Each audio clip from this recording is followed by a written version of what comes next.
ಪ್ರೀತಿಯ bachelor of commerce ವಿಷಯಕ್ಕೆ ಸಂಬಂಧಿಸಿದಂತಹ ಎಲ್ಲ ವಿದ್ಯಾರ್ಥಿಗಳಿಗೆ ಈ ಒಂದು ವಿಡಿಯೋಗೆ ಪ್ರೀತಿಯ ಸ್ವಾಗತ ಅಂತ ಹೇಳುತ್ತಾ, ಇವತ್ತಿನ ಕ್ಲಾಸ್ನಲ್ಲಿ ನಾವು ಬಿಕಾಮ್ ಸೆಕೆಂಡ್ ಸೆಮ್ ಕನ್ನಡ ವಿಷಯದ ಕಂಟಿನ್ಯೂ ಪಾರ್ಟ್ ಅಧ್ಯಾಯ 9 ವಚನ ಸಾಹಿತ್ಯ ಸಂಸ್ಕೃತಿ ಎಸ್.ಎಂ. ಹಿರೇಮಠ ಅವರು ಬರೆದಿರ್ತಕ್ಕಂತಹ ವಚನ ಸಾಹಿತ್ಯ ಸಂಸ್ಕೃತಿ ಅಧ್ಯಾಯದ ಭಾಗ 2 ವಿಡಿಯೋಗೆ ನಿಮಗೆಲ್ಲರಿಗೂ ಪ್ರೀತಿಯ ಸ್ವಾಗತ ಅಂತ ಹೇಳುತ್ತಾ, ಇವತ್ತಿನ ಕ್ಲಾಸಲ್ಲಿ ನಾವು ಈ ಅಧ್ಯಾಯದ ಮುಂದುವರೆದ ಭಾಗ, ಟಿಪ್ಪಣಿ ಭಾಗ, ಸಂದರ್ಭ ಸ್ಪಷ್ಟೀಕರಣ, 1 ಅಂಕದ ಪ್ರಶ್ನೋತ್ತರಗಳನ್ನ ಚರ್ಚೆ ಮಾಡಿ ಈ ಅಧ್ಯಾಯದ ಅಂತಿಮ ಘಟ್ಟವನ್ನು ತಲುಪೋಣ ಅಂತ ಹೇಳುತ್ತಾ, ಇವತ್ತಿನ ಕ್ಲಾಸ್ನ ಸ್ಟಾರ್ಟ್ ಮಾಡೋದಕ್ಕಿಂತ ಮುಂಚೆ ನೀವೇನಾದರೂ ಫಸ್ಟ್ ಟೈಮ್ ನಮ್ಮ ಯೂಟ್ಯೂಬ್ ಚಾನಲ್ ನೋಡ್ತಾ ಇದ್ದರೆ ತಪ್ಪದೆ ಚಾನಲ್ಗೆ ಸಬ್ಸ್ಕ್ರೈಬ್ ಆಗಿ ನೋಟಿಫಿಕೇಶನ್ ಅನ್ನು ಆನ್ ಮಾಡ್ಕೊಳ್ಳಿ. ಇದೇ ರೀತಿಯ ಡಿಗ್ರಿಗೆ ಸಂಬಂಧಿಸಿದಂಥ ಪ್ರತಿಯೊಂದು ವಿಷಯದ ಅಭ್ಯಾಸದ ಪ್ರಶ್ನೋತ್ತರಗಳು ಪರೀಕ್ಷೆಗೆ ಉಪಯುಕ್ತವಾಗುವಂಥ ರೀತಿಯಲ್ಲಿ ನಮ್ಮ ಚಾನಲಲ್ಲಿ ಡಿಸ್ಕಷನ್ ಆಗಿರ್ತವೆ ಅಂತ ಹೇಳುತ್ತಾ ಇವತ್ತಿನ ಕ್ಲಾಸ್ನ ಸ್ಟಾರ್ಟ್ ಮಾಡೋಣ ಬನ್ನಿ. ಮೊದಲಿಗೆ ಈ ಅಧ್ಯಾಯದ ಪ್ರಥಮ ಘಟ್ಟ ಟಿಪ್ಪಣಿ ಭಾಗವನ್ನು ನೋಡೋದಾದರೆ, ವಚನ ಸಾಹಿತ್ಯ ಸಂಸ್ಕೃತಿ. ವಚನ ಸಾಹಿತ್ಯ ಸಂಸ್ಕೃತಿ ಎಸ್.ಎಂ. ಹಿರೇಮಠ ಅವರ ಒಂದು ಪ್ರಮುಖ ವೈಚಾರಿಕ ಲೇಖನ. ಅನುಭವದ ಸಂಸ್ಕೃತಿ, ಕಾಯಕದ ಸಂಸ್ಕೃತಿ, ದಾಸೋಹ ಸಂಸ್ಕೃತಿಗಳಂತಹ ವಿವೇಚನೆಯ ಹಿನ್ನೆಲೆಯಲ್ಲಿ ಸಮಾನತೆ ಹಾಗೂ ಸಹಬಾಳ್ವೆಯ ಅಗತ್ಯವನ್ನ ಎತ್ತಿ ತೋರುವುದೇ ಈ ಲೇಖನದ ಮೂಲ ಆಶಯ ತಿರುಳು. ಈ ಎಲ್ಲ ಸಾಂಸ್ಕೃತಿಕ ತತ್ವಗಳ ಹಿನ್ನೆಲೆಯಲ್ಲಿ ವಚನ ಸಾಹಿತ್ಯ ಸಮಾನತೆಯ ಹಾಗೂ ಸಹಬಾಳ್ವೆಯ ದ್ಯೋತಕವಾಗಿ ಹೇಗೆ ಬೆಳೆದು ಬಂದಿತು ಎಂಬುದರ ಬಗೆಗೆ ಕುಲಂಕುಷವಾಗಿ ವಿವೇಚಿಸುತ್ತದೆ ಈ ಲೇಖನ. ಮುಂದುವರೆದು 12ನೇ ಶತಮಾನದ ಶಿವಶರಣರು ರಚಿಸಿದ ವಚನಗಳ ಅಂಕಿ ಸಂಖ್ಯೆಗಳ ಬಗೆಗೆ ಹಾಗೂ ಆ ಕಾಲಘಟ್ಟದಲ್ಲಿ ಬಾಳಿ ಬದುಕಿದ ಒಟ್ಟು ವಚನಕಾರರ ಬಗೆಗೆ ತಳ ಸ್ಪರ್ಶಿಯಾಗಿ ವಿವೇಚಿಸುವುದನ್ನು ಕಾಣಬಹುದು. ಅಷ್ಟೇ ಅಲ್ಲದೆ ಅಂದಿನ ಶಿವಶರಣರ ವಿಶ್ವದ ಬದುಕಿಗಾಗಿ ಪ್ರತಿಪಾದಿಸಿ ಪಾಲಿಸಿದ ಅರ್ಚನದ ಸಂಸ್ಕೃತಿ, ಅರ್ಪಣದ ಸಂಸ್ಕೃತಿ, ಅನುಭಾವದ ಸಂಸ್ಕೃತಿ, ಕಾಯಕದ ಸಂಸ್ಕೃತಿ ಹಾಗೂ ದಾಸೋಹ ಸಂಸ್ಕೃತಿ ಮುಂತಾದ ಸಾಂಸ್ಕೃತಿಕ ಪ್ರಭೇದಗಳ ಬಗೆಗೆ ವಿವಿಧ ವಚನಕಾರರ ವಚನಗಳನ್ನು ಉಲ್ಲೇಖಿಸುತ್ತಾ ಸಾಹಿತ್ಯದಲ್ಲಿ ಇಡಿಯಾಗಿ ಪ್ರತಿಪಾದಿತವಾದ ಸಂಸ್ಕೃತಿಯ ಪಾರಮ್ಯವನ್ನು ಈ ಲೇಖನ ತುಂಬ ಪರಿಣಾಮಕಾರಿಯಾಗಿ ಮಾಡಿಕೊಟ್ಟಿದೆ. ಪ್ರತಿಯೊಬ್ಬರೂ ವಚನ ಸಾಹಿತ್ಯ ಹಾಗೂ ಆ ಸಂಸ್ಕೃತಿಯ ಬಗೆಗೆ ತುಂಬ ಅರ್ಥಪೂರ್ಣವಾದ ಅರಿವನ್ನು ಬೆಳೆಸಿಕೊಳ್ಳಲು ಈ ಲೇಖನ ತುಂಬ ಪ್ರಯೋಜನಕಾರಿಯಾಗಿದೆ ಎಂಬುದು ಇಷ್ಟು ವಚನ ಸಾಹಿತ್ಯದ ಒಂದು ಟಿಪ್ಪಣಿ ಭಾಗದ ಅಂಶವಾಗಿತ್ತು. ಮುಂದುವರೆದು ಈ ಅಧ್ಯಾಯದ ಸಂದರ್ಭದೊಡನೆ ಸ್ಪಷ್ಟೀಕರಣದ ಪ್ರಶ್ನೋತ್ತರಗಳನ್ನು ದೀರ್ಘವಾಗಿ ಉತ್ತರ ಸಹಿತ ನೋಡೋದಾದರೆ, ಪ್ರಶ್ನೆ ನಂಬರ್ 1, ಮಡಿವಾಳಣ್ಣನ ವಚನ 3,300,000. ಸಂದರ್ಭ: ಪ್ರಸ್ತುತ ವಾಕ್ಯವನ್ನು ಎಸ್.ಎಂ. ಹಿರೇಮಠ ಅವರ ವಚನ ಸಾಹಿತ್ಯ ಸಂಸ್ಕೃತಿ ಲೇಖನದಿಂದ ಆಯ್ದುಕೊಳ್ಳಲಾಗಿದೆ. ಸಿದ್ದರಾಮ ತನ್ನೊಂದು ವಚನದಲ್ಲಿ ವಚನಕಾರರ ವಚನ ಸಂಖ್ಯೆಯನ್ನ ಕುರಿತು ವಿವರಿಸುವ ಸಂದರ್ಭದಲ್ಲಿ ಈ ಮಾತನ್ನ ಹೇಳುತ್ತಾನೆ. ಸ್ಪಷ್ಟೀಕರಣ: 12ನೇ ಶತಮಾನದ ಅನುಭವ ಮಂಟಪಕ್ಕೆ ನೆಲೆಯಾಗಿದ್ದ ಕಲ್ಯಾಣ ಅದೆಷ್ಟೋ ಶರಣರಿಂದ ವಚನ ರಚನೆ ಮಾಡಿಸಿತು, ಆ ಕಾಲ ಪುರುಷನೇ ಬಲ್ಲ. ಸದ್ಯ ನಮಗೀಗ 215 ಜನರ ವಚನಕಾರರು ಮಾತ್ರ ಕಾಣುತ್ತಾರೆ. ಇವರಲ್ಲಿ 33 ಜನ ವಚನಕಾರ್ತಿಯರಿದ್ದುದು ವಿಶೇಷ ಸಂಗತಿ. ಆದರೆ ಇನ್ನು ಅದೆಷ್ಟೋ ವಚನಕಾರರ ಹೆಸರುಗಳು, ಅವರ ವಚನಗಳು ಕಾಲಗರ್ಭದಲ್ಲಿ ಕಳೆದು ಹೋಗಿರುವ ಸಾಧ್ಯತೆ ಇದೆ. ವಚನ ವಾಗ್ನೇಯದಲ್ಲಿ ಗಣ ಅಥವಾ ಶರಣರನ್ನ ಸಂಬಂಧಿಸಿ 770 ಎಂಬ ಸಂಖ್ಯೆಯ ಪ್ರಯೋಗ ಬರುವುದರಿಂದ ಸುಮಾರು 500ಕ್ಕೂ ಹೆಚ್ಚು ಜನ ವಚನಕಾರರು ವಚನ ರಚನೆ ಮಾಡಿರುವ ಸಂಭವವಿದೆ. ಸಿದ್ದರಾಮ ತನ್ನೊಂದು ವಚನದಲ್ಲಿ ಅಂದು ರಚನೆಗೊಂಡಿರುವ ಕೆಲವು ಶರಣರ ವಚನ ಸಂಖ್ಯೆಯನ್ನ ನಮೂದಿಸಿದ್ದಾನೆ.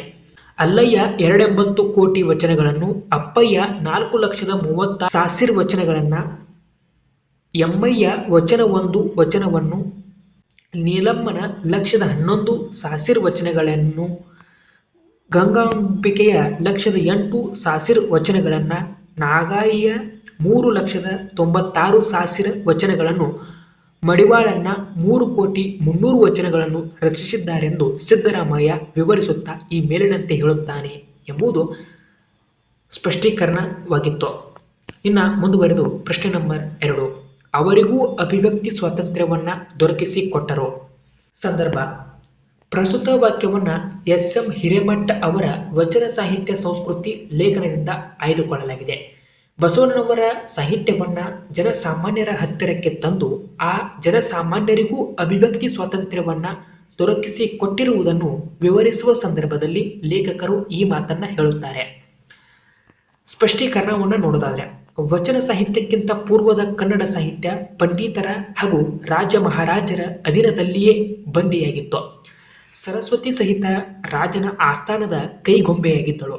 ಸಾಮಾಜಿಕವಾಗಿ ಶೂದ್ರರೆಂದು ಪರಿಗಣಿತರಾಗಿದ್ದವರಿಗೆ ಪಾಂಡಿತ್ಯ ಸಂಪಾದನೆಯೇ ಒಂದು ಮಹಾ ಅಪರಾಧವಾಗಿತ್ತು.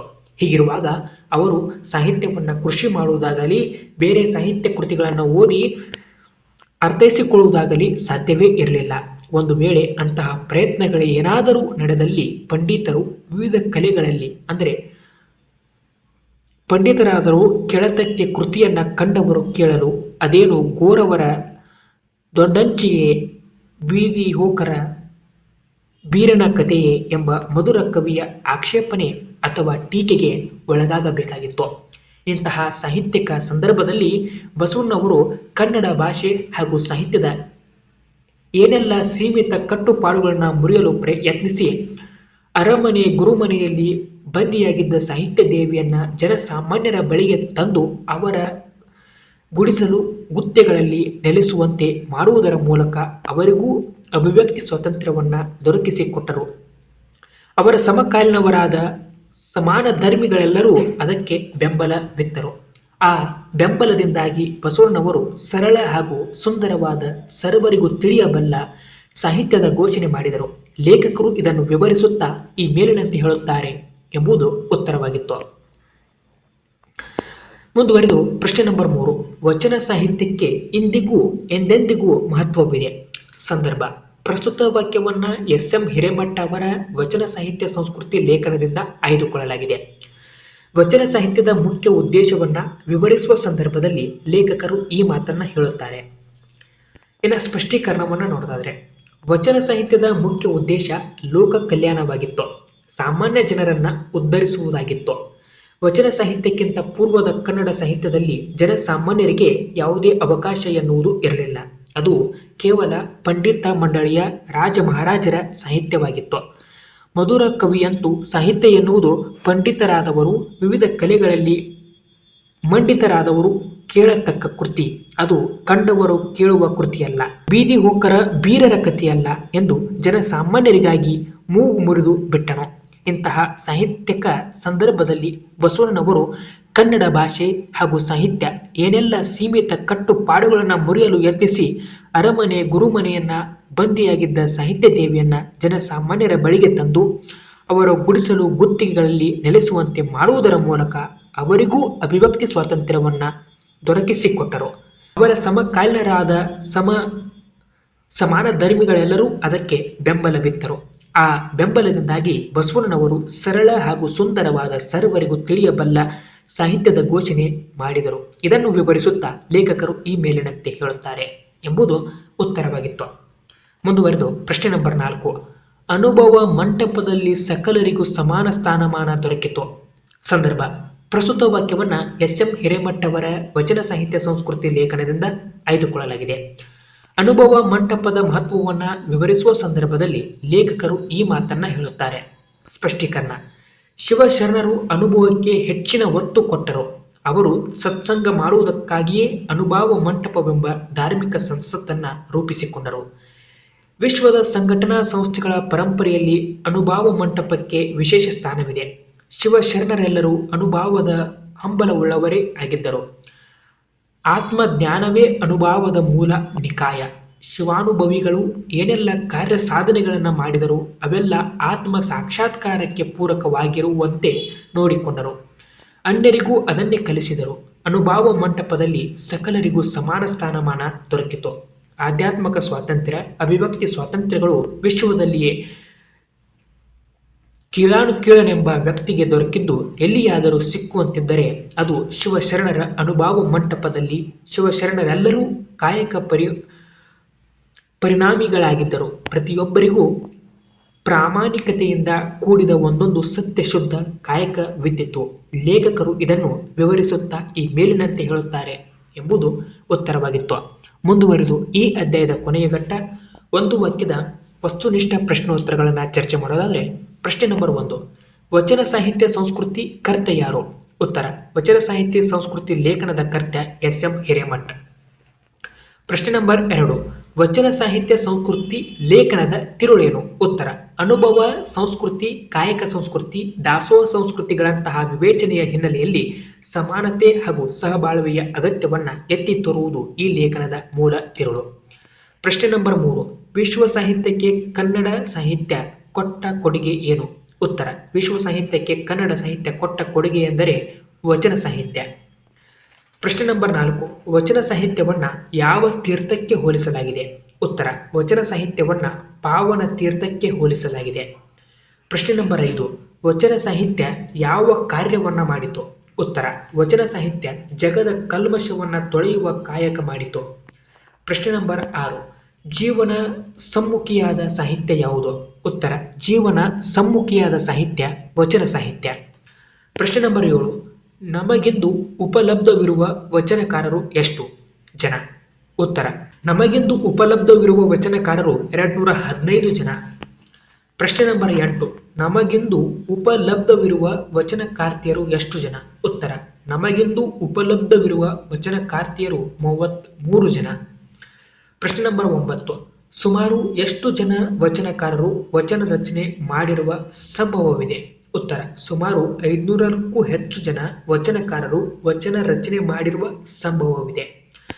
ಪ್ರಶ್ನೆ ನಂಬರ್ 10, ತನ್ನ ವಚನವೊಂದರಲ್ಲಿ ಶರಣರ ವಚನ ರಚನೆಯ ಸಂಖ್ಯೆಯನ್ನ ನಮೂದಿಸಿದ ವಚನಕಾರ ಯಾರು? ಉತ್ತರ, ವಚನವೊಂದರಲ್ಲಿ ಶರಣರ ವಚನ ರಚನೆಯ ಸಂಖ್ಯೆಯನ್ನ ನಮೂದಿಸಿದ ವಚನಕಾರ ಸಿದ್ದರಾಮ. ಪ್ರಶ್ನೆ ನಂಬರ್ 11, ವಚನ ಸಾಹಿತ್ಯ ಪೂರ್ವದ ಕನ್ನಡ ಸಾಹಿತ್ಯ ಯಾರ ಅಧೀನದಲ್ಲಿತ್ತು? ಉತ್ತರ, ವಚನ ಸಾಹಿತ್ಯ ಪೂರ್ವದ ಕನ್ನಡ ಸಾಹಿತ್ಯ ಪಂಡಿತ ಮಂಡಳಿಯವರ ಹಾಗೂ ರಾಜ ಮಹಾರಾಜರ ಅಧೀನದಲ್ಲಿತ್ತು. ಪ್ರಶ್ನೆ ನಂಬರ್ 12, ವಚನಕಾರರು ವಚನಗಳನ್ನು ಬರೆದಿದ್ದು ಯಾವುದಕ್ಕಾಗಿ? ಉತ್ತರ, ವಚನಕಾರರು ವಚನಗಳನ್ನು ಬರೆದಿದ್ದು ವಿಶ್ವ ಜೀವನದ ಉದ್ಧಾರಕ್ಕಾಗಿ.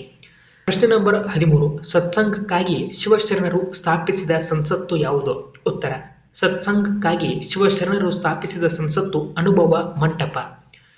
ಪ್ರಶ್ನೆ ನಂಬರ್ 14, ಇಡೀ ವಿಶ್ವದಲ್ಲಿಯೇ ಕೀಳಾನುಸುಖಿಗಳನ್ನೆಂಬ ವ್ಯಕ್ತಿಗೆ ಸ್ವಾತಂತ್ರ್ಯ ಅಭಿವ್ಯಕ್ತಿ ಸ್ವಾತಂತ್ರ್ಯ ದೊರಕಿದ್ದು ಎಲ್ಲಿ? ಉತ್ತರ, ಇಡೀ ವಿಶ್ವದಲ್ಲಿಯೇ ಕೀಳನೆಂಬ ವ್ಯಕ್ತಿಗೆ ಸ್ವಾತಂತ್ರ್ಯ ಅಭಿವ್ಯಕ್ತಿ ಸ್ವಾತಂತ್ರ್ಯ ದೊರಕಿದ್ದು ಅನುಭವ ಮಂಟಪದಲ್ಲಿ. ಪ್ರಶ್ನೆ ನಂಬರ್ 15, ಅಂತರಂಗದ ಸದ್ಗುಣ ಯಾವುದು? ಉತ್ತರ, ಅಂತರಂಗದ ಸದ್ಗುಣ ಸಂಸ್ಕೃತಿ ಎಂಬುದು.